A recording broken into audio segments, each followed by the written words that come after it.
Hi everyone, it's a beautiful Sunday morning here in northwest Alabama.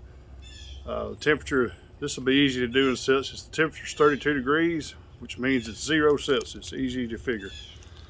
So I'm getting prepared here to move some of my colonies back out that are easily heavy enough to make it through the rest of the winter. And I'm pretty confident I won't have to feed these anymore. So I'm fixing to move, I think there'll be about 6 or 7 of them. I'm fixing to move back out to the yards. And I'm going to document that today and share with you kind of how I do it. I'm going to be using this Hive lifter. I purchased about a year ago. I've used it a couple times, and I used it to bring all these in, even though I could have easily picked the hives up, but I need to get better at it. And I did accomplish it. I've gotten somewhat better at it, and I'm going to try to share some of that with you today. Here's a neat little tip I picked up about a year ago on a video. I don't remember who it was that showed it, but I used to would tape all these entrances up with a Gorilla Tape, but I saw this on a video, and I just went to the dollar store and bought a bunch of these sponges. They're like around $1 a piece, and just cut them in half and tape my hive tool and just wedge them in there. Works really good. Heat won't be a factor today. These should breathe air pretty good. I could blow air right through them. And in the heat of the summertime, I haven't tried them yet, but you could just soak these in water and provide a little bit of water for your bees. I would be careful still in the summertime because it's untested for me. So I don't know how well it would work. I'll generally try to move bees at night when it's warm, but on days like this when it's cool, I can move them pretty easily in the daytime as they're not flying too good yet.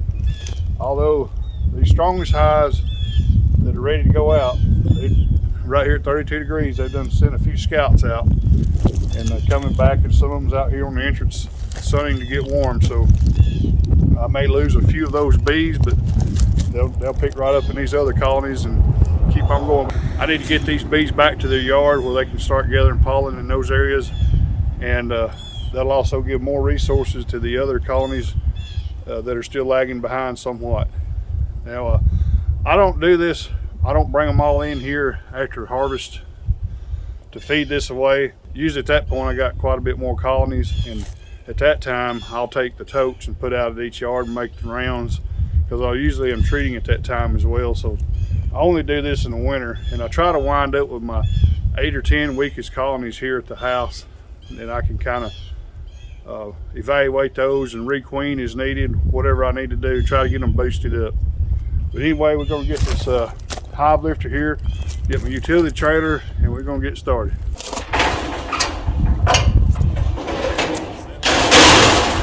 As you can see, some of the bees are out here on the entrance, so I'm going to try to gingerly coax them back in. I may wind up having a lot of smoke. There's done several of them out here.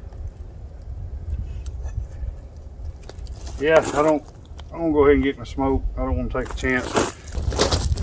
All right, I got my smoke going. I'm going to persuade the girls to get back inside where I can safely stop their entrances up.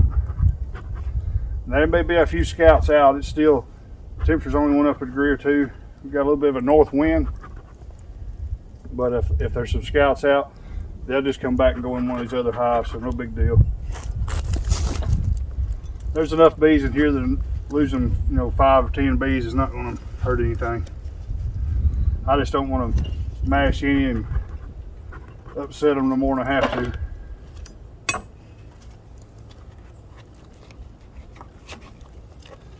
You see, I take my hive tool and just kind of coax it under the entrance there, and that's all there is to it. A lot cheaper because I can use that over and over. Where the Gorilla Tape, I get one use and you're done, plus I have to dispose of it. So I like that. That's much more efficient for me.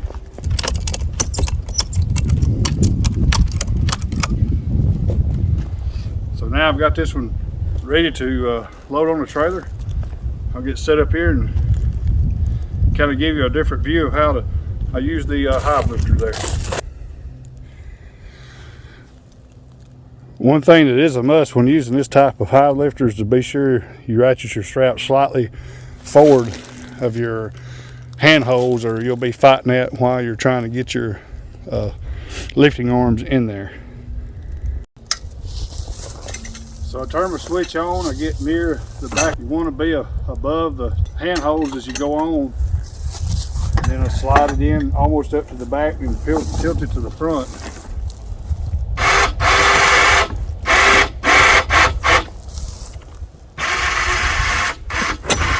kind of aggravating to get both of them to catch it.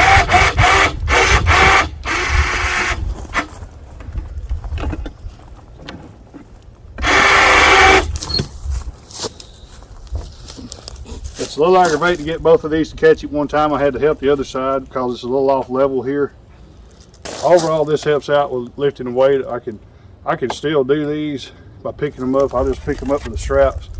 And if I'm going to continue to do this, you know, 10, 15 years, 20 years on down the road, or hopefully longer, I got to take care of my back. So I'm looking at smarter ways to do this. So I'm going to start now while my back and stuff is still good. But overall, this helps with moving the hives. I didn't use them at honey harvest last year. I'm going to try. Now, one of the things that makes this aggravating is like with a telescoping top, or if you have the older style Kelly bottom boards that they made 15, 20 years ago that was made out of 2x4s, anything that stands proud of your boxes makes it more difficult to use this. This is designed to use your boxes flush. So one thing that makes this a little harder to hook in is this telescoping top being about 1 inch proud of the box, but I'm getting by with it. So now I've got it hooked securely. I just lift it up, tilt it back. It'll sit like that right there.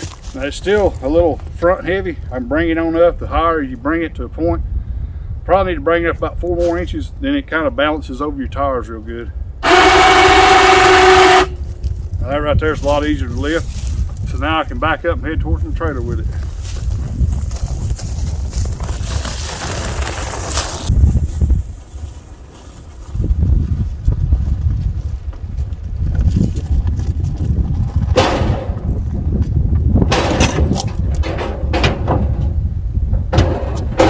A little rough bump getting on the trailer. So you got to guesstimate where you want it up on the trailer and set it down. You can just turn it straight up, let it straight down like an elevator.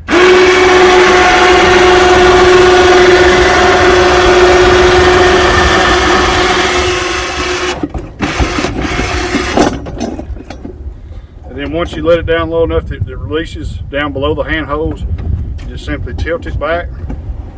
Sometimes you have to finagle it out of there, but it usually will come right out. And that's all there is to it. Now I can easily slide it up here where I want, and that's all there is to that. So now I got to do this 5 or 6 more times, however many hives are going to move out. All right, I've wound up having 6 colonies ready to go. I got them loaded up, strapped down. Last one I loaded up, I just left my hive lifter on the hive and kind of strapped it in from behind. That's one of the challenges I've had with it, is how to haul it around without picking it up. Because of how long it is and the switches and stuff on it being delicate, it's kind of hard. So the best way I have found thus far, and this is the first time I'm trying this, it's a little top heavy, but I've got the boxes pulled together, so hopefully it'll stay. I'll just have to watch it and see. But I have found it by, and I'll show you this when I unload, but taking the arms out and turning them up 90 degrees and then turning it, or strapping it to the gate of the utility trailer seems to be the best way overall to haul it. But it puts all the weight of the empty trailer to the back and makes it real bouncy on the ball. Makes a lot of noise. But all right, we've made it safely in the yard, and I'm backed into position here. This yard is about 5 miles from my home by the way the bee would fly, or about 8 kilometers. It took me about 8 minutes to get down here. But as you can see, all the stands are empty. This yard does very well on spring honey, but this yard consistently does poorly on goldenrod and other fall forage. So this is one I'll definitely have to pay attention to and do a much better job of feeding next year.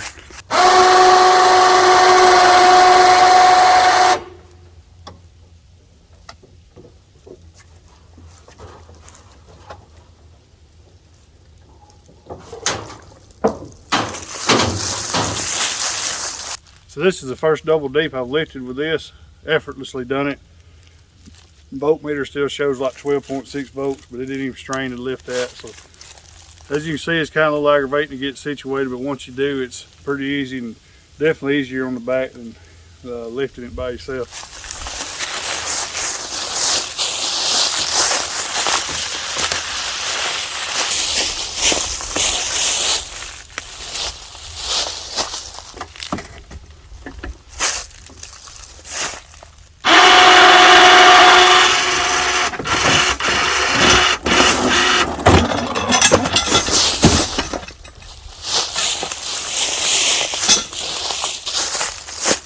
Well, fortunately that hive didn't come apart. That's one of the drawbacks to it. Well, it's not really that's fault, it's the blocks. That's something I'm gonna probably get away from anyway. I'm gonna probably build some wooden stands like you see my nukes on.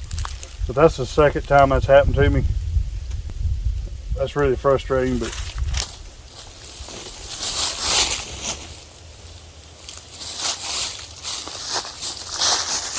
I better get my hood veil on just in case. So lucky that didn't come apart. The other time that happened, it come apart and I had a mess and got about 15 stings for it. Well, apparently I set my hood down back at the house and didn't bring it, so. And right there's my hood, right where I left it. I'm just gonna have to man it, and I got my jacket in the truck. I can drape it over my head if I have to. So let's give this another shot. So what I'm trying to do is set it. That's the downside of having the blocks. It'll only go up so far, so I have to set it there and let it down, and then manually slide it forward once I get it released. So apparently I didn't have it far enough forward. I didn't really look. We'll give it another try and we'll see what happens. But fortunately that didn't come apart, and that's good practice to ratchet your straps good and tight. If you see me set this down, quit and run, you'll understand that the bees has found a way out.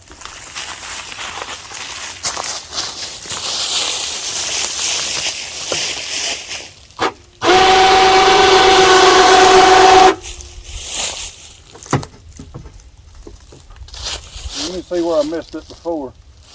Yeah, I didn't have it far enough forward. So I'm going to try it this way. I know it's on it now.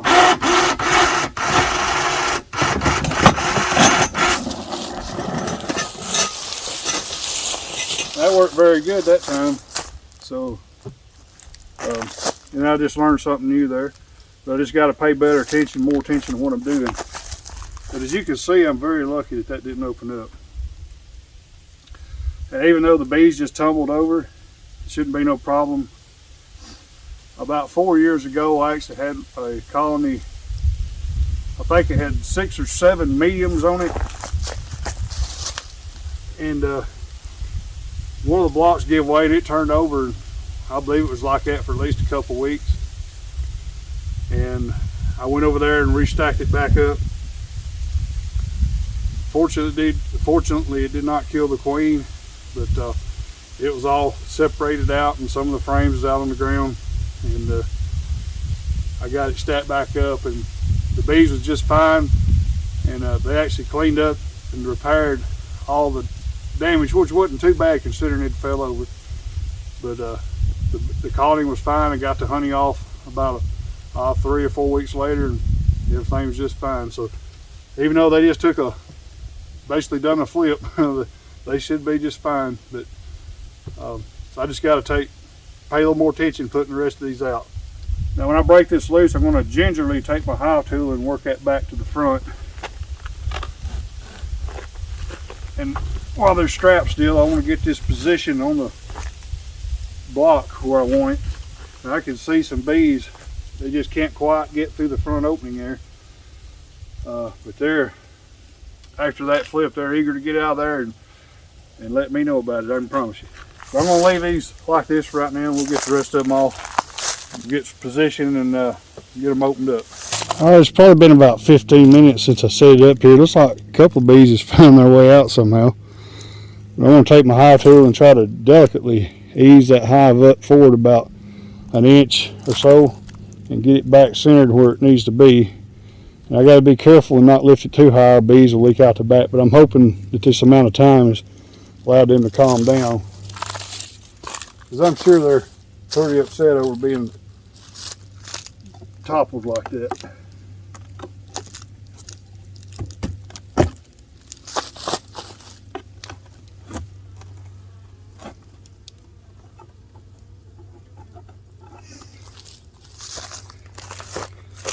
Well, that went pretty good. I got them back up where I need to be. I can hear a little bit of roaring in there. Now when you move them, especially in the daytime, especially after an ordeal like this. I always will get behind the hive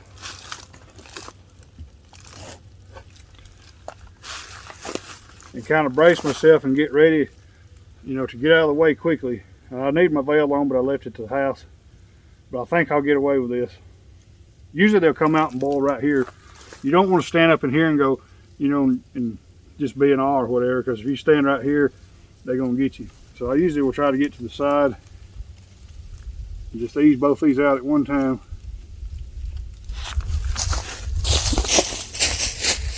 Yeah, there was some on the foam. Yeah, there's some on the foam. Considering what they've been through, that's really not that bad. But you can see they're not too thrilled. But this time tomorrow, everything will be fine and they'll be good to go. So that should be the worst one here, and so I'll ease down the line and take the rest of them off and we'll get out of here. Well, I was successful in getting the rest of the colonies out without any incidents or turning them over. What I did do on the rest of them was I got the bottom up against the blocks and I tilted it all the way forward and made sure the front of the colony touched the blocks first and let it down. And that solved the issue of missing that front block. So that's something new I learned today, and we got to see that together. And unfortunately, I toppled that hive over, but I think I got it on video. I want to leave it in there just to show, I mean, you know, anything can happen to any of us. Here I am, year 16, you know, had a little incident like that. So no matter how long you do it, you're going to make mistakes and have things happen. That's just part of it. Well, now I've moved about 30 colonies with this hive lifter. In my opinion, it's a good product. At the time I purchased this, I was not aware of the hive lifter that you see some of the other folks have that is made out of aluminum and it reaches out further, made by the gentleman in Canada. I think it's Bee Breeding Center. I'm very, very interested in that, and I may wind up getting one for myself. I'm trying to make this one work because this one is about the same price as the one from Canada. Things that I can see that could be improved on this. Let me back up here. This will work good enough to get the job done. I don't have to get a second person to help me move hives. It is a little bit aggravating if the ground ain't level, and it's a little aggravating. These devices here do work good. Enough room was not allowed for telescoping covers. This is pretty much made for a migratory style top, or a top that's flush with your boxes. So that's, if there's an improvement that could be done there, this needs to be a little bit longer. And sometimes it's a little bit of a hassle to get these to hook in there up and down several times. I did take a crescent wrench and a pipe wrench and put the pipe wrench between my legs and held it back. And I took the crescent wrench and I kind of put a little tweak on it on each side to try to get that a little closer while not contacting the box here at the back. And that did work better today, so that I like that improvement right there. But the motor is plenty strong, the battery lasts is good. I've still got 12.7 volts. Overall, I think this is it's all metal, it's all steel, it works good. And I think it just takes a little time getting used to it. Like I say, I don't know if this is the best product or not, but it does work, and I'll probably hang on to it because I can definitely utilize it. If nothing else, I can use it for moving hives by myself. And I'm going to try it during honey harvest this year and see how good it works for that. It's probably not going to reach up as high as it needs to for some of my higher hives, so I'm also going to try to trend away from stacking them so high. Now for transporting, I have learned I might as well carry a 9/16 wrench and loosen these lock nuts up and take these little arms out and turn them up flush. That's the best way I found to transport it. If you don't, you got a switch here, a voltmeter here, another switch here. The thing's going to roll around, and I've tried to strap it 2 or 3 ways, but it'll move around, and you're going to wind up tearing that up, or maybe ripping some of your wires off. So it's just a lot easier to turn these up, and I can strap it down securely without any problem. This thing is somewhat heavy. Probably weighs 50 pounds or so, maybe 60, and the weight's not balanced very good on it, if that makes sense. So in other words, you about got to have it laying down flat one way or another, or I've actually had it. I got lucky when I first got it. It tumbled out of the bed of my truck in the yard. Unfortunately, it landed in such a way it didn't tear up my switches. So that's kind of the review of this product here. So overall, I'm satisfied with it. Yes, there's things that need to be better on it and could be better. It's a big help with the heavy lifting, there's no doubt about it for me. I'd like to take a moment to talk a little bit about a safety aspect right here. Today, as cold as it is right now, it's probably about 36, or about 2 or 3 Celsius. But the sun, I can feel the warmth through my clothes. We're here in the middle of February, the sunlight is stronger. You see how the dark leaves are covering the ground. So this is an ideal basking place for snakes. And I have seen snakes out on cold days as low as the low 20s sunning. But I did see it and I wouldn't believe it unless I saw it with my own eyes. And now most of the snakes here in northwest Alabama are non-poisonous. I don't have a fear of snakes. I respect them. I don't kill snakes. You know, I think they have their role in nature. But, you know, that being said, you know, you can get bit by a copperhead, timber rattlesnake, or a pygmy rattlesnake is the 3 species of poisonous snakes or venomous snakes we have here in northwest Alabama. And I can tell you from experience that a copperhead and a timber rattler will be almost entirely invisible in this leaf litter. Although I've never saw a snake here, but it is always in the back of my mind. And when I get out here, I will always walk this whole perimeter where I'm going to work, especially up under my colonies and right out in front. To see, you know, one could be coiled up waiting for prey or whatever. These acorn trees provide a lot of food for squirrels and such, and this is an ideal place for especially a timber rattler. They're big enough that they can swallow a squirrel. I always take the time to walk this perimeter right here before I begin my bee work. I just wanted to share that thought I had while I was here, because I did search this before I started filming down here. I did walk this whole area to make sure there was no hidden hazards of snakes. Other hazards on your hives, we have black widow spiders in northwest Alabama, and I've encountered them on my hives. Even put my fingers on one time by accident. But you know, same thing with them. I pretty much leave them be. I'll try to get them off my hive. They usually get up under the screen bottom board, and I'm in the process of transitioning to solid, so should eliminate that. But one year I did go to pick one up, and they had a little web right there, and I did put my hand on a black widow spider. But anyway, I just wanted to take a minute or two and share that thought with you. Now that I got the colonies moved in here, I'm going to put out the rest of the sugar syrup that's in the drum. Probably go ahead and get me another one made up and have it ready for tomorrow. We've had a couple of cold days here, and it's now going to warm up. Should have highs in the 60s. Well, anyway, I thank you for joining me for this video today, and we'll catch you on the next one.